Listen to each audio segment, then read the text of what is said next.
So I've had the privilege of leading teams, both in ministry and in business. So I have a business, I have employees, and I've also been in ministry for some time, and not only doing ministry, serving people, but serving alongside people in ministry. One thing that I've noticed is that there's this burnout culture that we have.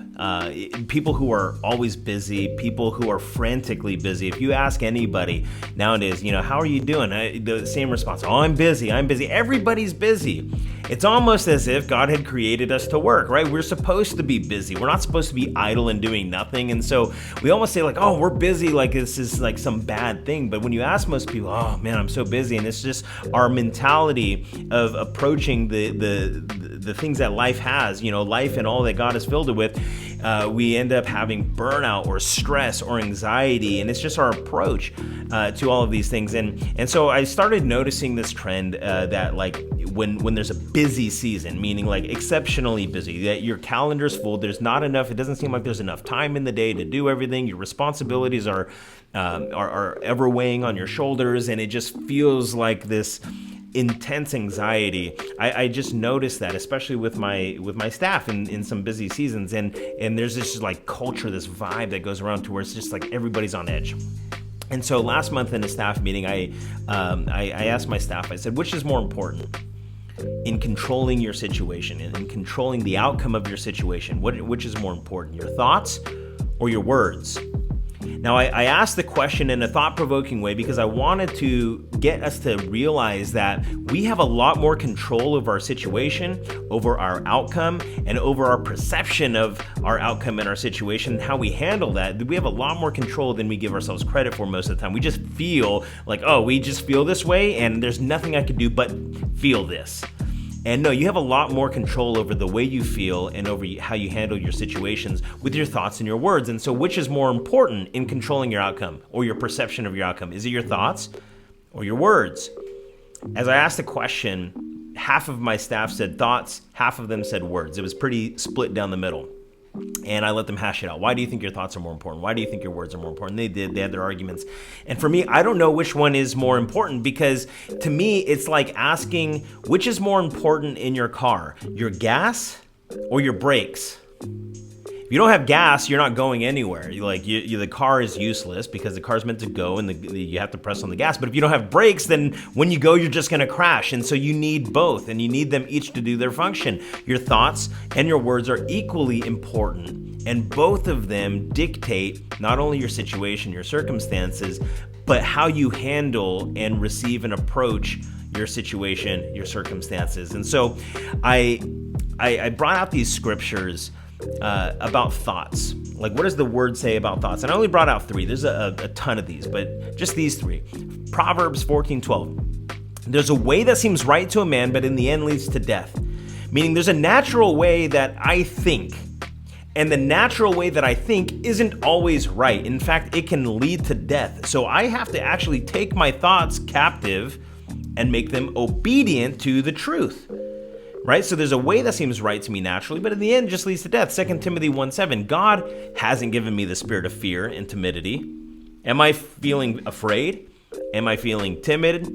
Well, that doesn't come from God. That's not the spirit that God gave me. He gave me a spirit of power, love, and of self-discipline or self-control. I can control myself, including the way I think. Proverbs 23:7 says, for as he thinks in his heart, so is he. So there's a way that I can manifest, if I dare to say that word, I can manifest what I think. If I think about myself a certain way, I am going to be that. If I think I'm a loser, if I think that I'm poor, if I think that you can't get anything done, if I think that I'm too overwhelmed, if I think that I don't have enough time in the day to do what I do, then that's going to be true. But if I think differently and I change my thoughts, that also will be true. Okay, I'm not talking about woo-woo, hippy-dippy stuff out there. I'm just talking, there's a reality that your thoughts are powerful, but on the same hand, your words are just as powerful. It says in Psalm 141:3, this is a prayer to God. He says, set a guard over my mouth, Lord. Keep watch over the door of my lips. He's praying, God, I want to say these things and I need your help to not say them. Keep a guard over my mouth. Keep watch over the doors of my lips.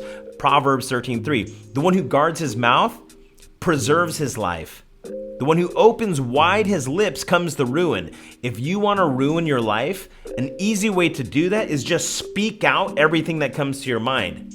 Because it's what it says. He says the one who opens wide his lips, just says anything, just his life comes to ruin. But the one who guards his mouth actually preserves his life. Hey, sometimes you could just leave those thoughts up here and not say them.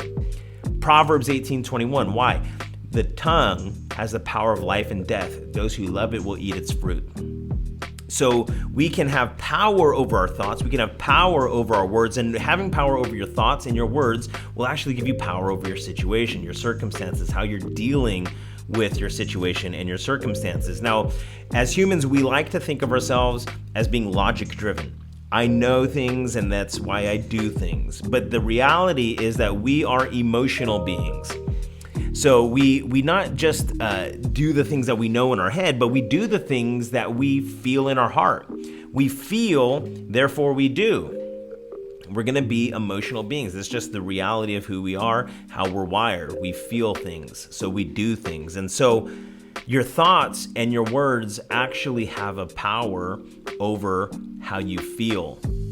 So if you want to change what you're doing and the way you're showing up in life, like if you're overwhelmed, if you're stressed out, you're not going to do the best work. You're not going to serve the way you want. You're going to do things with a begrudging attitude. You're not going to be grateful. You're not going to have the right heart. And so you want to have the right heart. Sometimes you need to just put your flesh under and just do the right thing because it's the right thing to do. Like you don't have to just do it when you feel it, right? There is a sense of obligation and duty, but we want the right thing. We want to do things with the right heart. And so we want to feel. So how do you affect the way you feel? Well, you speak. You speak the right words. You know in your mind, you have this cognitive dissonance. You know the truth. There's like a part of you that knows that this is true, this is false. I feel this and I know this to be false. But if you really gave yourself the time to think through how you think, to think through how you're feeling and what you're thinking, then you'll see that there's this cognitive dissonance. You believe two different things. And so you have to gravitate towards the truth. Whatever is good, pure, pleasing, noble, whatever is of good report, think on these things, right? So when you have this cognitive dissonance, you speak out the truth. You speak the truth to your situation. I have to do this all the time. I have 4 affirmations pretty much that I tell myself every day, and I'm not going to say them all, but I have my ritual, so to speak. But essentially it's, I've been called on mission, that I am grateful, I have a purpose in life, and I'm going to be diligent, right? And I have my way of saying that.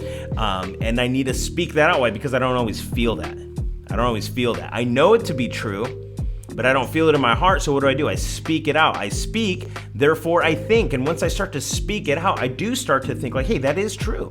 So I speak, therefore I think, therefore I feel. Now that I've spoken it out, I think this way, now I feel that. And because I feel, therefore I do. And so I just want to encourage you guys with that cycle of like knowing the difference between what's true and what's not.